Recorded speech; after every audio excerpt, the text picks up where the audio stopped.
충청도 논산의 이른 아침 공기는 차가웠습니다.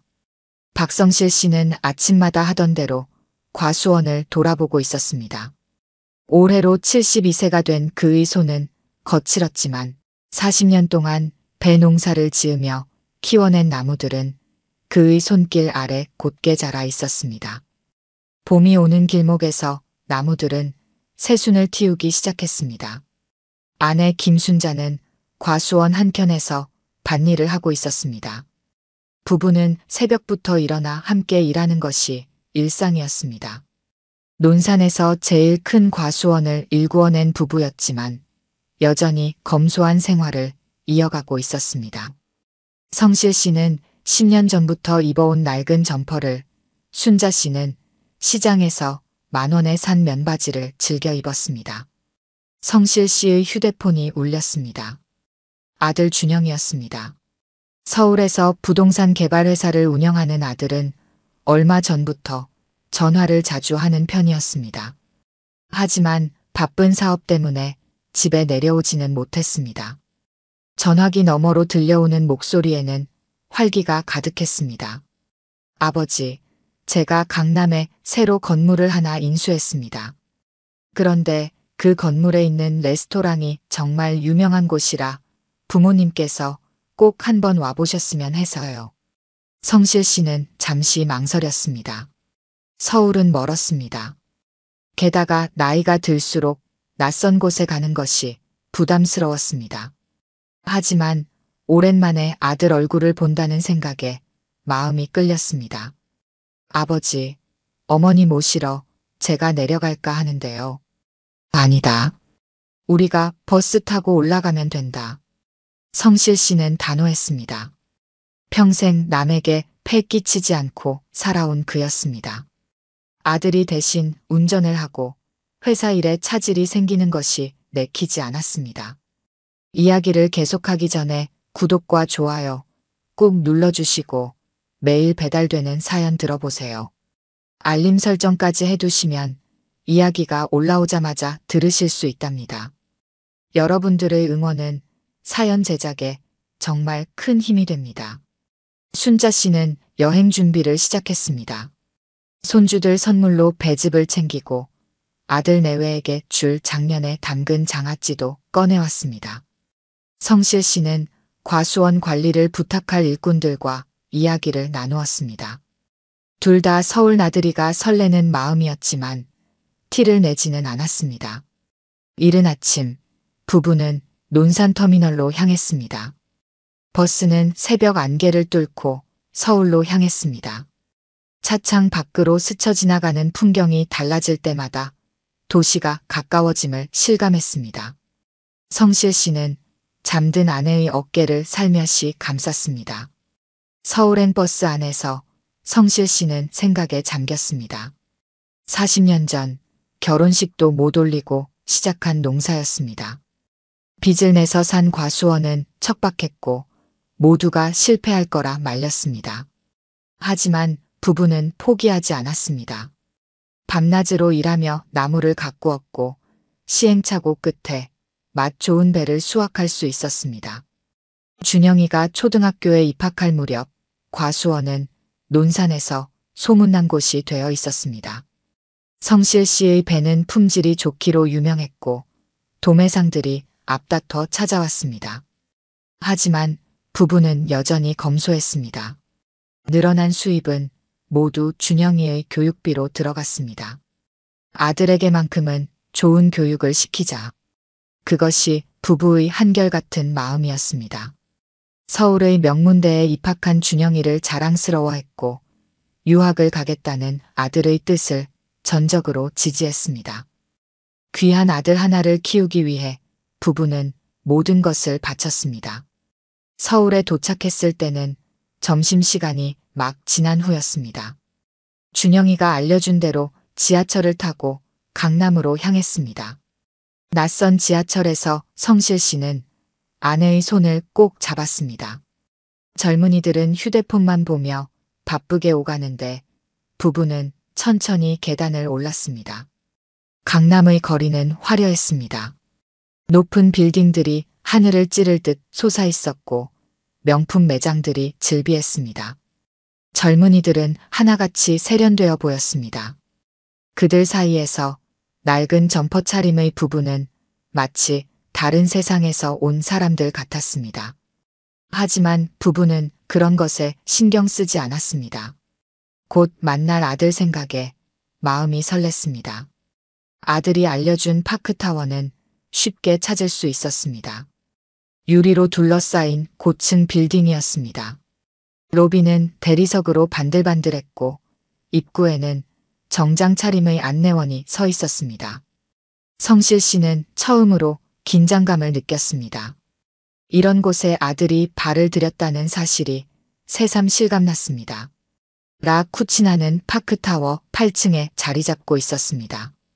엘리베이터에서 내린 성실 씨 부부 앞에 웅장한 레스토랑 입구가 펼쳐졌습니다.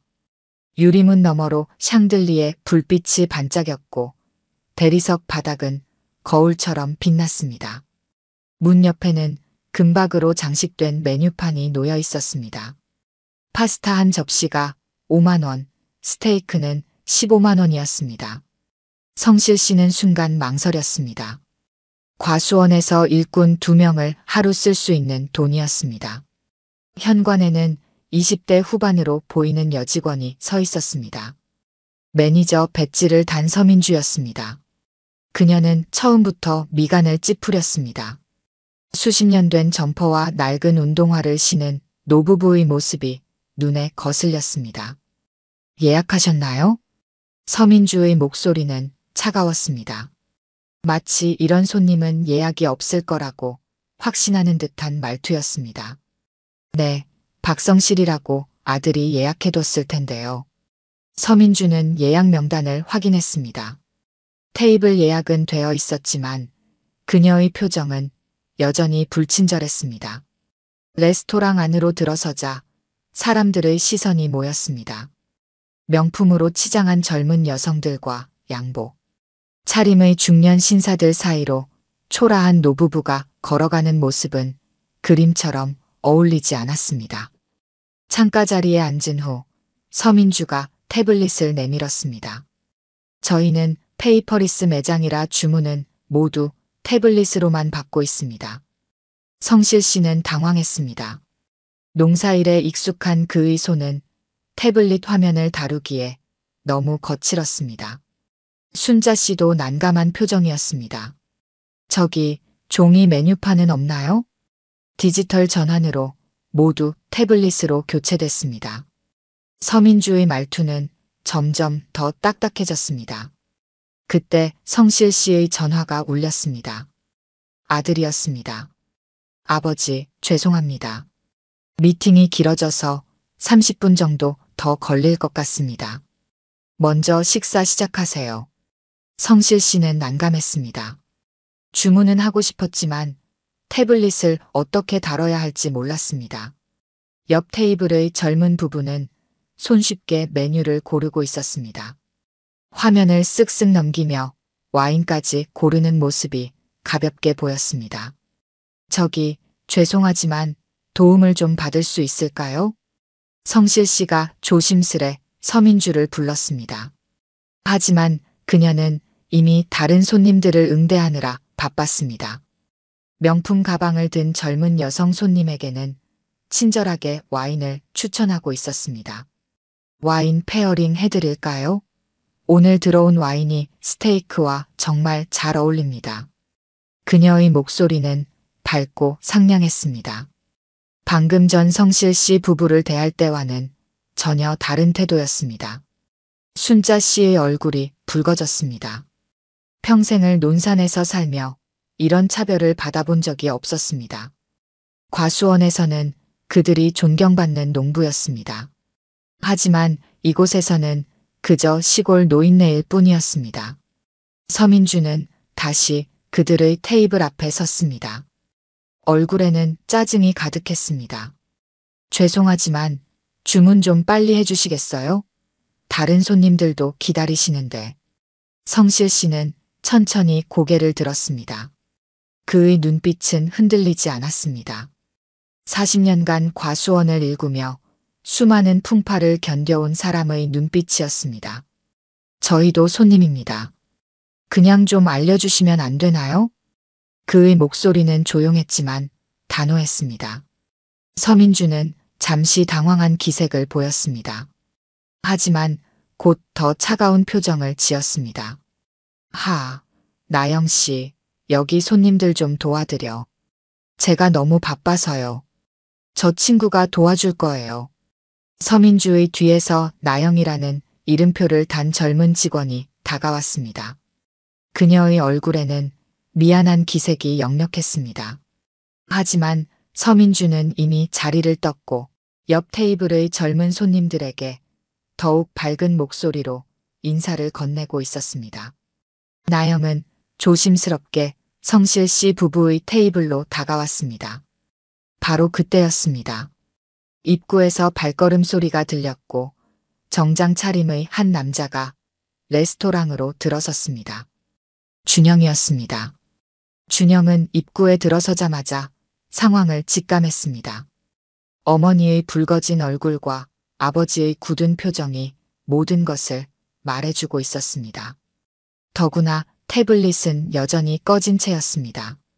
준영이 레스토랑에 들어서자 공기가 무거워졌습니다. 오랜 세월 장사를 해온 서민주는 직감적으로 알았습니다. 이 손님이 평범한 손님이 아니라는 것을. 아니나 다를까 그는 곧장 부모님 테이블로 향했습니다.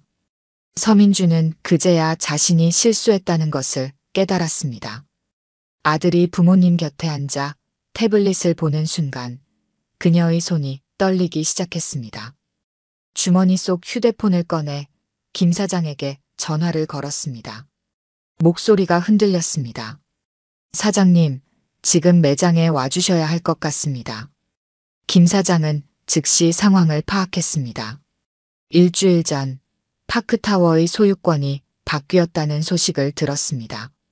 임대차 계약 기간은 3개월밖에 남지 않았고 건물주가 바뀌면 언제나 불안한 것이 임차인의 입장이었습니다. 그런데 하필 이런 일이 벌어진 것입니다. 서민주는 자리에 서서 꼼짝도 하지 못했습니다. 다만 옆에 있던 나영을 보내 다른 손님들의 주문을 받게 했습니다. 20분이 지났을까 김 사장이 도착했습니다. 평소의 의젓한 모습이 아니었습니다. 넥타이는 비뚤어져 있었고 양복 재킷은 한쪽 어깨만 걸쳐 있었습니다. 김 사장은 테이블로 다가가 공손히 인사를 했습니다. 준영은 차분히 상황을 설명했습니다. 부모님이 겪은 일들, 특히 태블릿 주문 시스템으로 인한 어려움과 직원의 불친절한 태도에 대해 이야기했습니다. 김 사장의 얼굴이 창백해졌습니다. 10년간 이 자리에서 레스토랑을 운영해 왔습니다. 강남의 프리미엄 상권에서 자리를 잡기가 얼마나 어려운지 누구보다 잘 알았습니다. 프랜차이즈도 아닌 단독 레스토랑으로 여기까지 올 수 있었던 것은 기적 같은 일이었습니다. 준영은 김 사장의 마음을 읽은 듯 했습니다. 그의 목소리는 단호했지만 위협적이지는 않았습니다. 계약 연장의 조건을 제시했습니다. 종이 메뉴판 도입, 고령 손님을 위한 서비스 매뉴얼 마련, 직원 교육 강화. 그것은 강요가 아닌 당연히 있어야 할 기본적인 요구사항이었습니다. 서민주는 눈물을 훔쳤습니다. 지난 시간 동안 그녀가 했던 행동들이 주마등처럼 스쳐 지나갔습니다. 명품 옷을 입은 손님과 수수한 차림의 손님을 차별했던 순간들, 나이 든 손님들의 서툰 모습을 귀찮아했던 순간들. 그것은 단순한 실수가 아닌 그녀의 그릇된 태도였다는 것을 이제야 깨달았습니다. 김 사장은 진심 어린 사과를 했습니다. 내일부터 당장 시스템을 개선하겠다고 약속했습니다. 준영은 고개를 끄덕였습니다. 그리고 부모님을 바라보았습니다. 성실 씨는 여전히 담담한 표정이었습니다. 40년을 농사지으며 그는 더 큰 풍파도 견뎌왔습니다. 이런 일로 마음이 흔들리지는 않았습니다. 오히려 순자 씨의 표정이 더 많은 것을 말해주고 있었습니다. 아들을 바라보는 그녀의 눈빛에는 자부심이 깃들어 있었습니다. 아들은 이제 겉모습만이 아닌 마음까지 든든한 어른이 되어 있었습니다. 준영은 태블릿 메뉴판을 집어들었습니다. 그리고 능숙하게 주문을 했습니다. 차례로 음식을 내온 것은 서민주였습니다. 그녀의 손놀림은 조심스러웠고 목소리는 낮았습니다. 더 이상의 교만함은 찾아볼 수 없었습니다.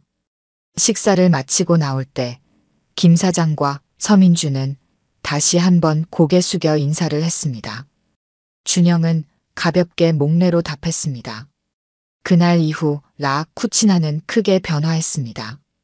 준영은 다시 한번 자신을 찾아온 김 사장과 의논한 끝에 레스토랑 운영 전반에 걸친 개선안을 제시했습니다.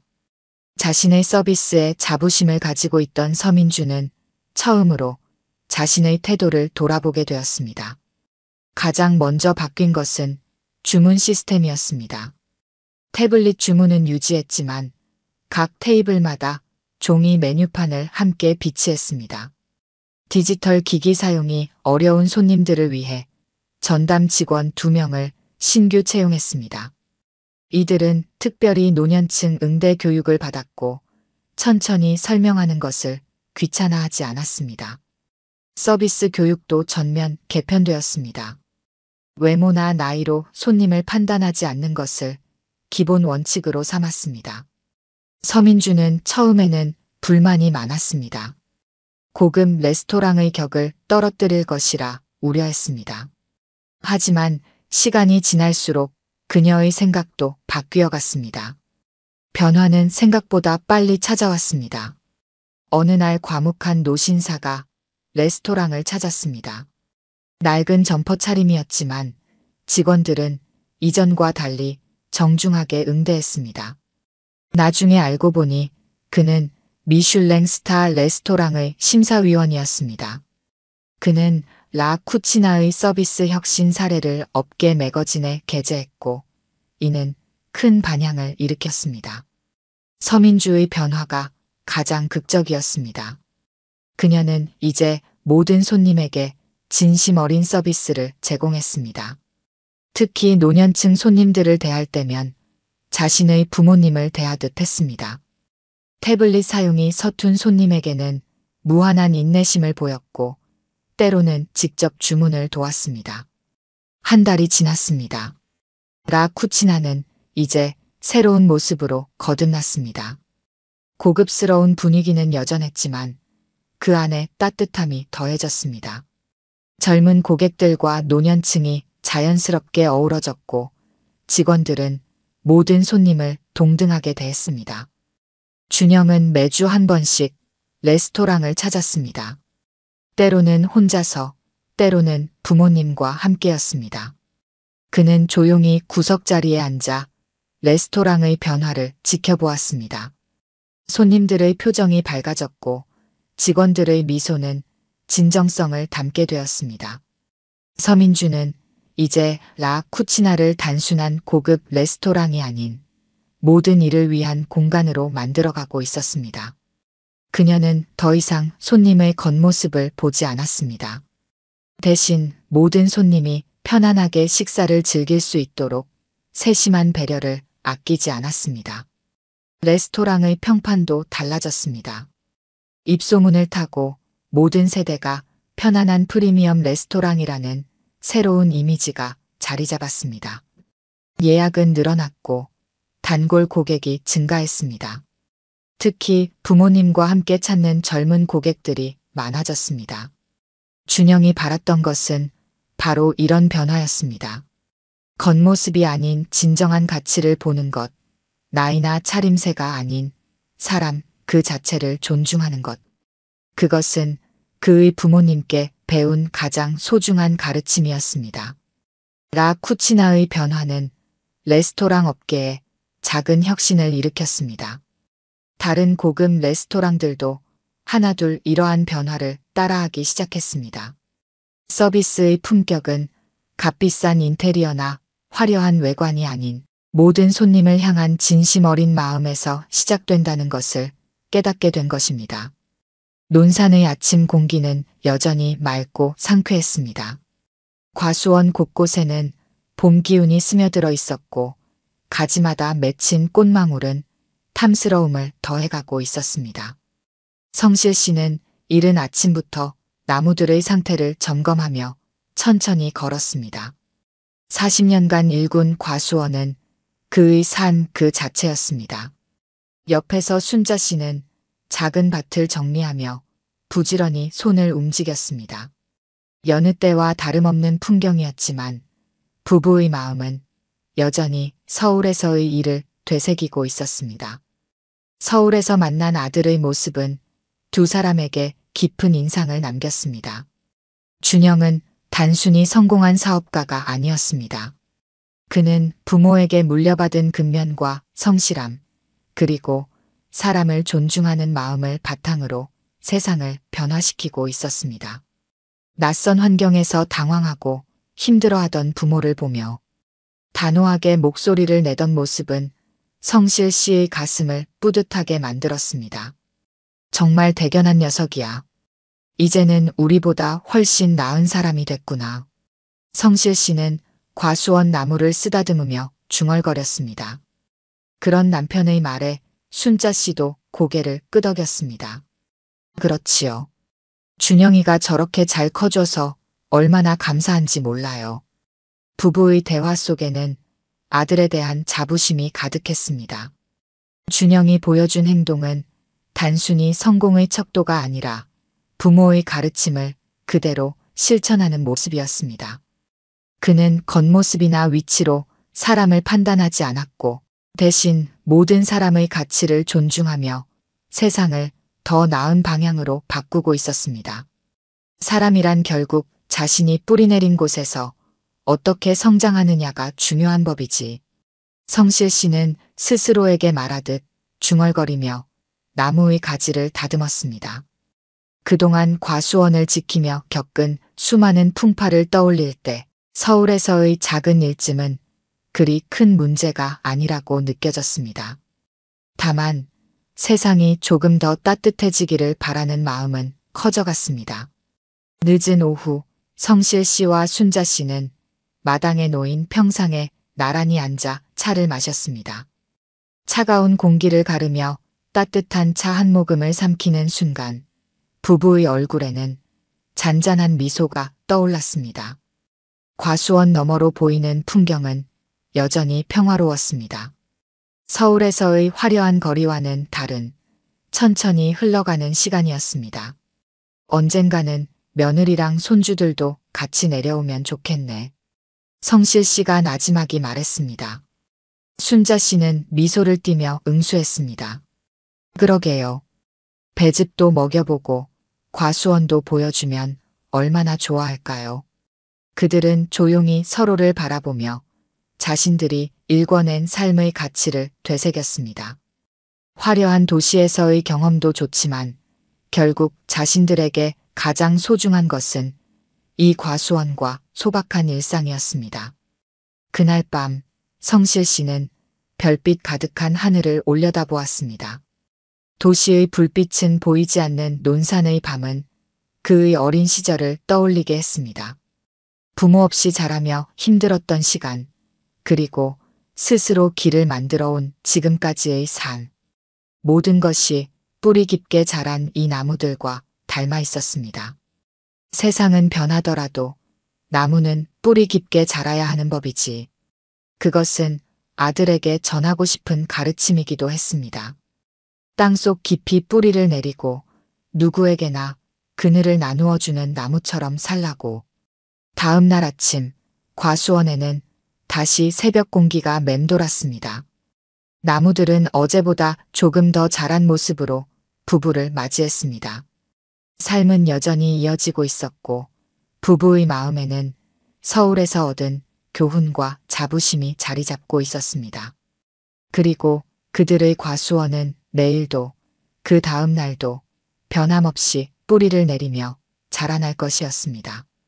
오늘 들려드린 이야기가 여러분의 마음에 작은 울림이 되었기를 바랍니다.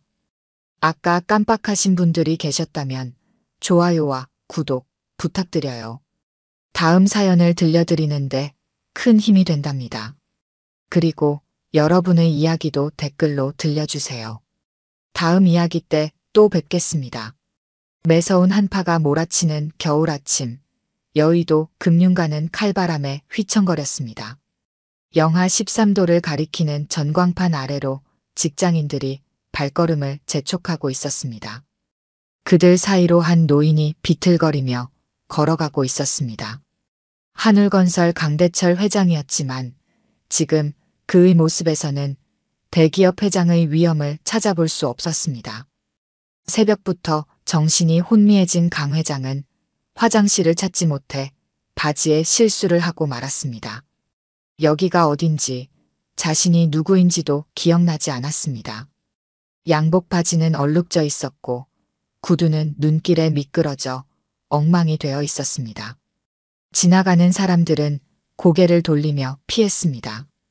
여기가 어디지? 집이 어디일까? 강 회장의 중얼거림은 매서운 바람 속으로 흩어졌습니다. 그때 익숙한 건물이 눈에 들어왔습니다. 30년 넘게 거래해온 은행이었지만 지금의 그는 그저 추위를 피하고 싶은 마음뿐이었습니다. 은행 안으로 들어서자 악취가 퍼졌습니다. 실수로 지저분해진 바지에서 나는 냄새였습니다. 몇몇 고객들이 인상을 찌푸리며 자리를 피했고 은행 직원들은 서로 눈치를 보았습니다. 이야기를 계속하기 전에 구독과 좋아요 꼭 눌러주시고 매일 배달되는 사연 들어보세요. 알림 설정까지 해두시면 이야기가 올라오자마자 들으실 수 있답니다. 여러분들의 응원은 사연 제작에 정말 큰 힘이 됩니다. 저기요, 여기는 은행입니다. 밖으로 나가주시겠어요? 중년의 여직원이 차가운 목소리로 말했습니다. 강 회장은 말을 하려 했지만 이가 덜덜 떨려 제대로 된 소리가 나오지 않았습니다. 아저씨, 냄새가 너무 심하시네요. 다른 고객분들이 불편해하세요. 경비님, 이분 좀 내보내주세요. 직원들의 말이 귓가에서 맴돌았습니다. 창구에 있던 젊은 여직원들은 손으로 코를 막은 채 수군거렸고 경비원이 강 회장에게 다가오려 했습니다. 그때였습니다. 잠시만요. 한 여직원이 급히 자리에서 일어났습니다. 입사 3개월 차 신입사원 임지은이었습니다. 할아버님, 이쪽으로 오세요. 제가 도와드리겠습니다. 임지은은 주저없이 강 회장에게 다가갔습니다. 다른 직원들이 놀란 눈으로 그녀를 바라보았지만 임지은은 아랑곳하지 않았습니다. 차장님, 상담실 좀 사용해도 될까요? 할아버님 상태가 많이 안 좋아 보이세요. 지은 씨, 그래도 다른 고객들이. 제가 책임지겠습니다. 할아버님, 이쪽으로 오세요. 임지은은 강 회장의 팔을 조심스럽게 부축했습니다. 상담실로 모시는 동안 그녀는 악취에도 얼굴을 찌푸리지 않았습니다. 할아버님, 많이 추우셨죠? 제가 따뜻한 차부터 가져다 드릴게요. 임지은은 재빨리 차를 준비했습니다. 그리고 자신의 사물함에서 비상용으로 준비해둔 수건과 담요를 가져왔습니다. 여기 수건으로 좀 닦으세요. 제가 바지도 좀 닦아드릴게요. 다른 직원들은 상담실 유리창 너머로 이 광경을 지켜보며 고개를 절레절레 흔들었습니다. 저 신입 미쳤나? 저런 사람한테 저렇게까지 해줘? 냄새나는 노숙자한테 수건까지 주고 저러다 잘못되면 어쩌려고. 하지만 임지은의 행동은 멈추지 않았습니다. 그녀는 강 회장의 체온이 많이 떨어진 것을 확인하고 119에 신고했습니다. 할아버님, 지금 구급차가 오고 있어요. 조금만 더 기다리세요. 강 회장의 손을 잡아주는 임지은의 손길은 따뜻했습니다. 그녀는 강 회장의 주머니에서 휴대폰을 발견했고 배터리가 나간 것을 확인했습니다. 제가 충전해 드릴게요. 혹시 연락할 분이 계실 것 같아서요. 잠시 후 구급대원들이 도착했습니다. 임지은은 구급대원들에게 상황을 설명하고 강 회장이 구급차에 탈 때까지 곁을 지켰습니다. 할아버님, 걱정 마세요. 곧 병원에 도착하실 거예요. 할아버지를 무사히 보내고 자리로 돌아온 임지은은 휴대폰을 깜빡한 것을 발견했습니다. 화면에는 비밀번호 입력창이 떴습니다. 하지만 아무리 급해도 다른 사람의 휴대폰 잠금을 해제할 수는 없었습니다.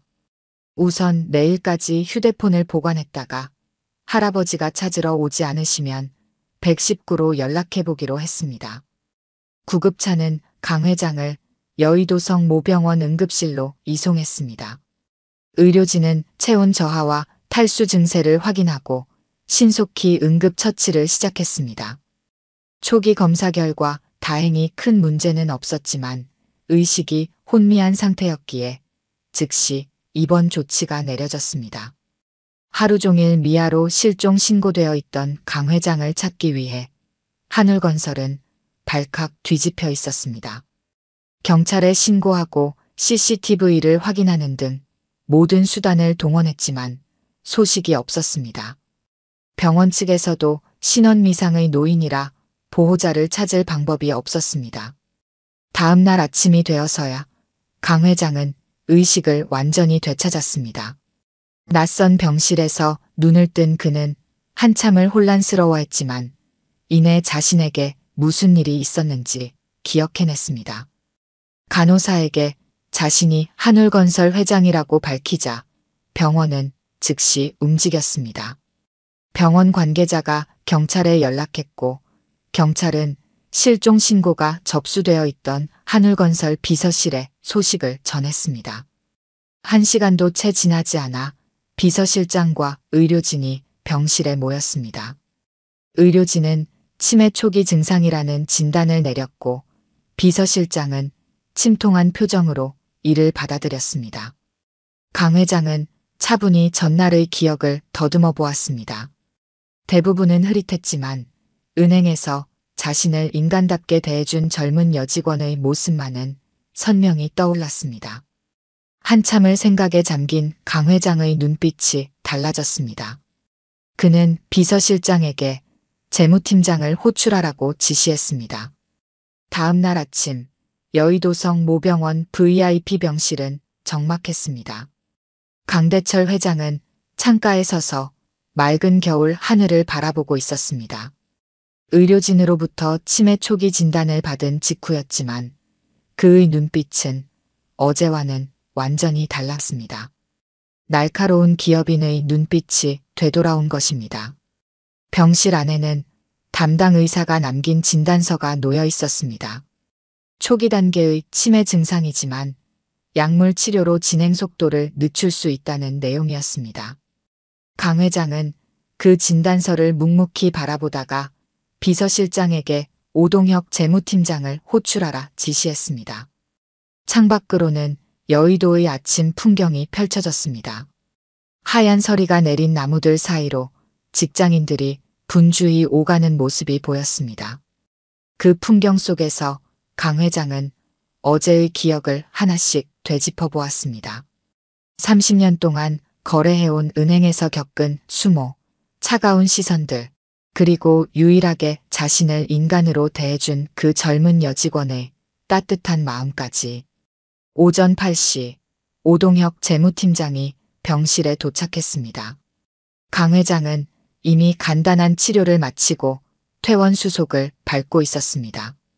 병원 라운지로 자리를 옮긴 강 회장은 창밖을 바라보며 어제의 일을 이야기했습니다. 자신이 겪은 수모와 그 속에서 발견한 한 줄기 인간미를 차분히 전했습니다. 오 부장의 얼굴이 굳어졌습니다.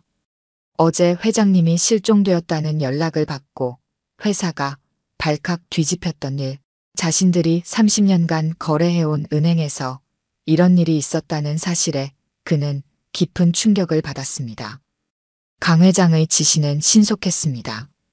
우선 한울그룹이 여의도 중앙지점에 예치한 모든 자금 현황을 파악하라는 것이었습니다. 계열사를 포함한 총액은 3천억에 달했습니다.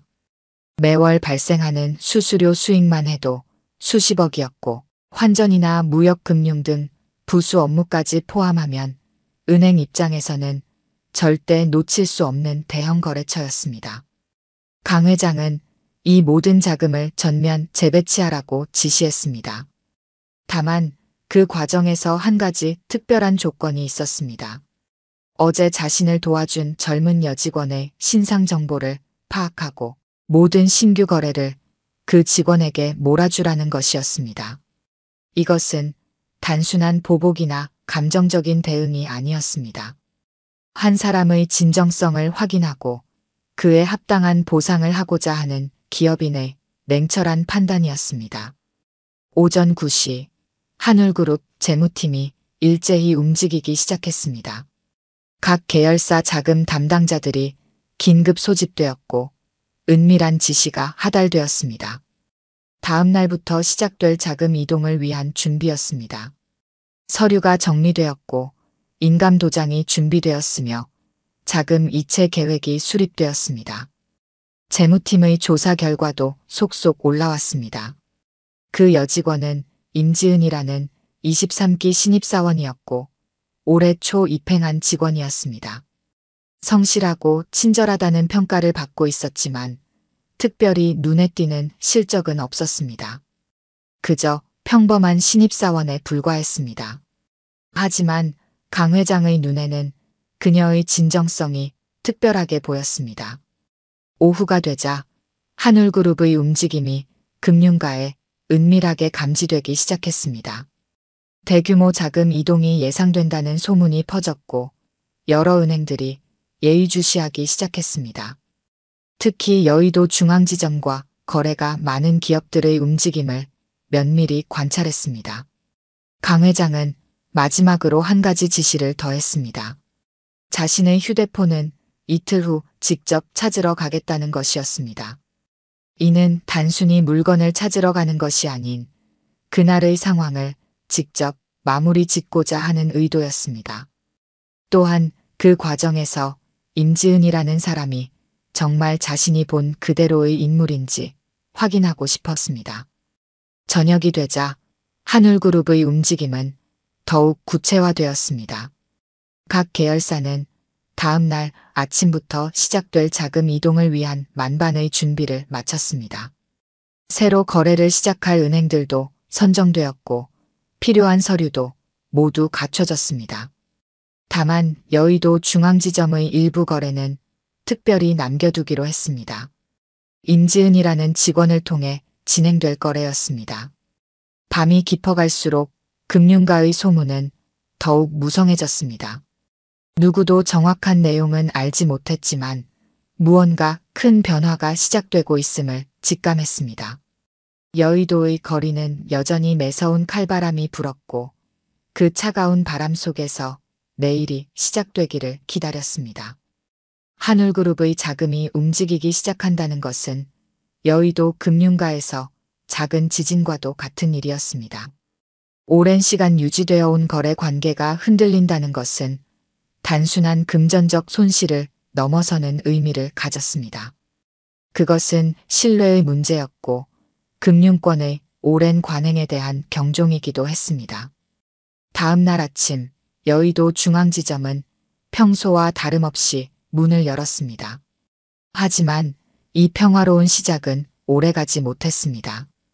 오전 9시 한울건설의 자금팀 과장이 은행을 찾아왔습니다. 500억 규모의 신규 프로젝트 자금을 예치하러 왔다는 그는 의외의 요구를 했습니다. 신입사원 임지은을 찾는다는 것이었습니다. 지점장의 얼굴이 굳었습니다. 이런 대규모 거래는 통상 지점장이나 최소한 팀장급이 담당하는 것이 관례였습니다. 신입 직원에게 이런 거래를 맡긴다는 것은 상상조차 할 수 없는 일이었습니다. 하지만 한울건설 측은 완강했습니다. 임지은이 아니면 거래하지 않겠다는 입장이었습니다. 임지은은 영문도 모른 채 거액의 거래를 맡게 되었습니다. 그녀는 여전히 첫날처럼 정성스럽게 일했고 거래 규모에 상관없이 모든 절차를 꼼꼼히 확인했습니다. 다른 직원들은 의아한 눈길을 보냈지만 그녀는 그저 자신의 방식대로 일할 뿐이었습니다. 오전이 채 끝나기도 전에 지점 분위기가 심상치 않게 돌아갔습니다. 한울그룹의 자금이 이동하기 시작한 것입니다. 일부는 다른 은행으로 옮겨갔고 남은 거래는 모두 임지은에게 이관되었습니다. 특히 신규 프로젝트 자금 500억이 신입사원의 실적으로 잡히자 지점 내에는 미묘한 긴장감이 감돌았습니다. 창구 직원들은 서로 눈치를 보며 어제 있었던 일을 떠올렸습니다. 한울그룹이 보내는 신호가 심상치 않았습니다. 특히 그날 초라한 노인을 무시했던 직원들의 얼굴에는 불안감이 역력했습니다.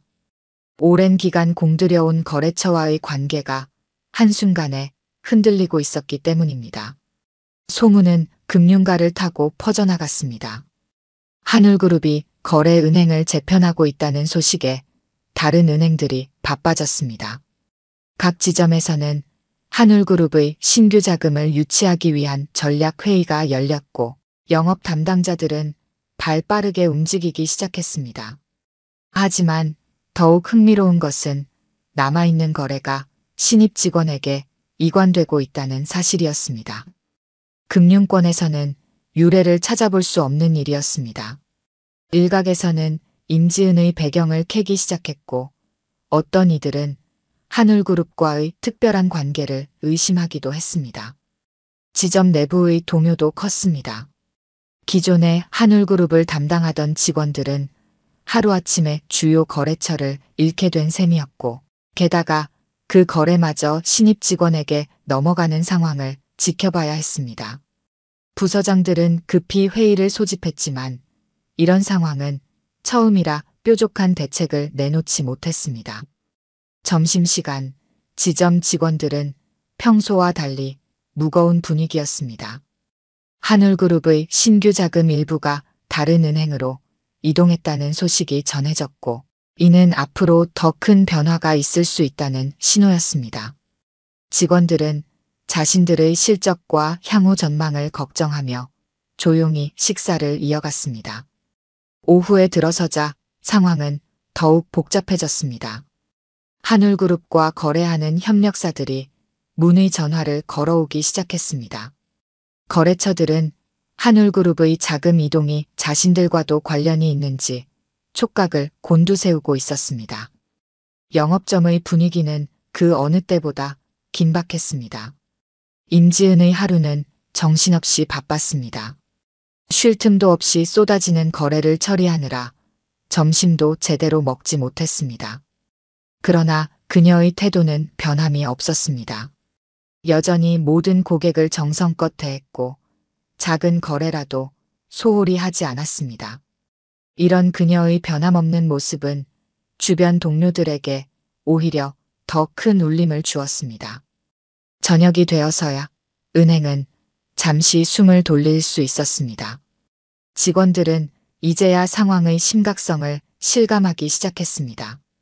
하루 만에 지점의 주요 거래처가 일부 이탈했고 남은 거래마저 신입 직원에게 이관된 것입니다. 더구나 그 이유조차 알 수 없다는 것이 모두를 더욱 불안하게 만들었습니다. 밤늦게까지 이어진 지점 회의에서는 갖가지 추측이 오갔습니다. 누군가는 한울그룹 내부 사정을 언급했고 또 다른 이는 임지은의 배경을 의심했습니다. 하지만 어느 것도 확실한 답이 되지 못했습니다. 지점장은 본점에 보고할 자료를 준비하며 한숨을 내쉬었고 직원들은 불안한 표정으로 자리를 지켰습니다. 그날 밤 여의도의 거리는 여전히 차가웠습니다. 하지만 이제 그 추위는 단순한 겨울바람만은 아니었습니다. 하루 만에 금융가의 질서가 뒤흔들린 것입니다. 작은 친절과 무시가 만들어낸 파장은 아무도 예상하지 못한 방향으로 퍼져나가고 있었습니다. 그날 오후 4시 여의도의 하늘은 유난히 맑았습니다. 한파는 여전했지만 하늘만큼은 청명했습니다. 은행 안은 아침부터 이어진 긴장감에 모두가 지쳐 있었습니다. 창구 직원들은 자신들의 거래처가 하나둘 빠져나가는 것을 지켜보며 한숨 섞인 업무를 이어가고 있었습니다. 임지은의 창구 앞에는 여전히 사람들이 줄을 서 있었습니다. 한울그룹 계열사들의 거래가 몰리면서 그녀의 하루는 정신없이 흘러갔습니다. 다른 직원들은 그런 그녀를 질투와 원망이 섞인 눈초리로 바라보았지만 정작 본인은 그저 평소처럼 일할 뿐이었습니다. 유리문이 열리고 한 남자가 들어섰습니다. 중후한 느낌의 고급 캐시미어 코트를 입은 노신사였습니다. 뒤로는 비서실장과 재무팀장이 조용히 따랐습니다. 강대철 회장의 등장이었습니다. 은행 안의 공기가 순식간에 얼어붙었습니다. 지점장이 자리에서 벌떡 일어났습니다. 다른 직원들도 하나둘 고개를 들었습니다. 그제야 모든 것이 명확해졌습니다. 사흘 전 그들이 무시했던 그 초라한 노인이 바로 이 당당한 모습의 강 회장이었다는 사실을 몇몇 직원들의 얼굴에서 핏기가 싹 가셨습니다. 하지만 정작 임지은은 그가 누구인지 알지 못했습니다. 그저 또 한 명의 고객이라 생각하며 밝은 미소로 맞이할 준비를 했습니다. 그녀의 책상 한켠에는 여전히 그날의 휴대폰이 놓여 있었습니다.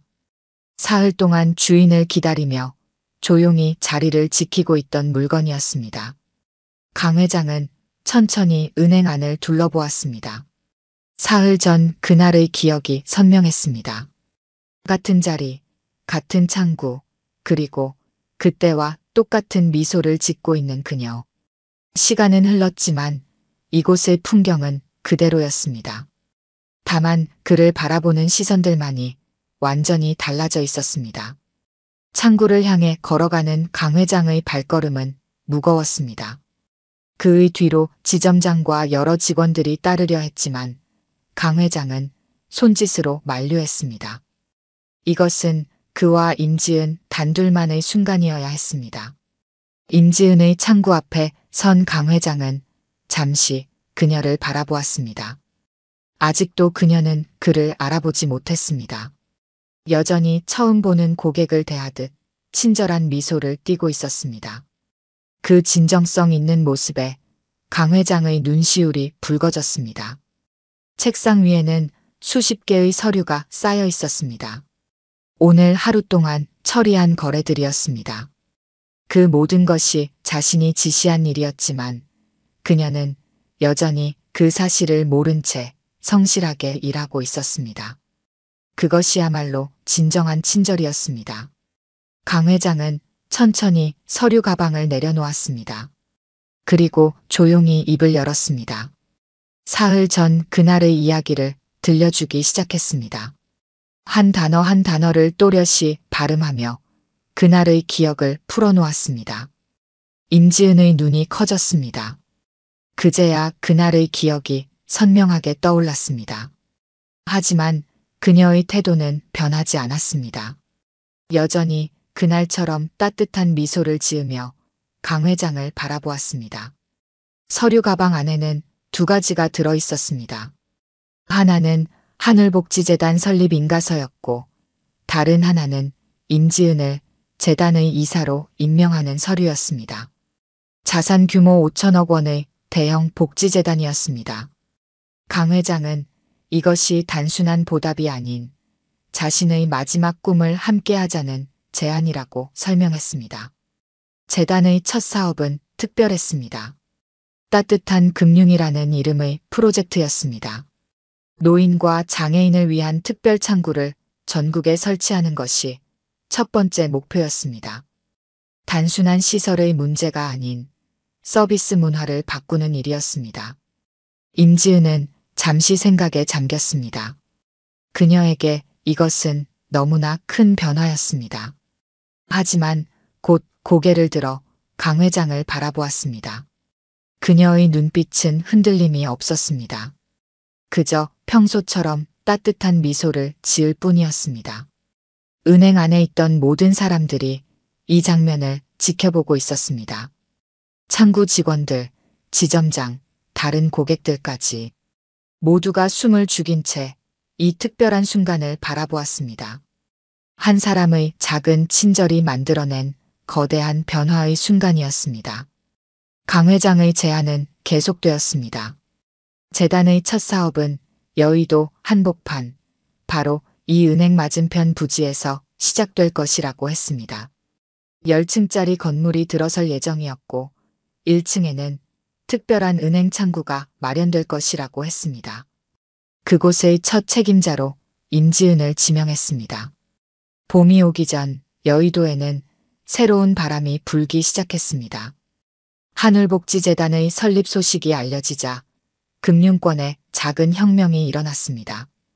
여러 은행들이 노인과 장애인을 위한 특별 창구를 설치하기 시작했고 직원 교육 과정도 전면 개편되었습니다. 임지은의 이야기는 금융권의 전설이 되었습니다. 신입 직원 교육에서는 반드시 다루어야 할 사례가 되었고 임지은 정신이라는 말까지 생겨났습니다. 진정한 서비스는 상대방의 겉모습이나 지위가 아닌 한 사람의 존엄성을 인정하는 것에서 시작된다는 교훈이었습니다. 강 회장의 치매는 점점 진행되어 갔지만 그가 마지막으로 남긴 선물은 계속해서 빛을 발했습니다. 매일 아침 여의도의 거리에는 수많은 사람들이 오갑니다. 그들 중에는 미처 자신이 누구인지 기억하지 못하는 이들도 있을 것입니다. 하지만 이제 이들은 더 이상 혼자가 아닙니다. 누군가의 따뜻한 손길이 그들을 기다리고 있기 때문입니다. 겨울은 언제나 봄을 향해 걸어갑니다. 매서운 한파도 언젠가는 누그러지고 차가운 바람도 결국은 멈추게 됩니다. 임지은이 보여준 작은 친절도 그렇게 따뜻한 봄바람이 되어 세상을 데우고 있었습니다. 오늘 들려드린 이야기가 여러분의 마음에 작은 울림이 되었기를 바랍니다. 아까 깜빡하신 분들이 계셨다면 좋아요와 구독 부탁드려요. 다음 사연을 들려드리는데 큰 힘이 된답니다. 그리고 여러분의 이야기도 댓글로 들려주세요. 다음 이야기 때 또 뵙겠습니다.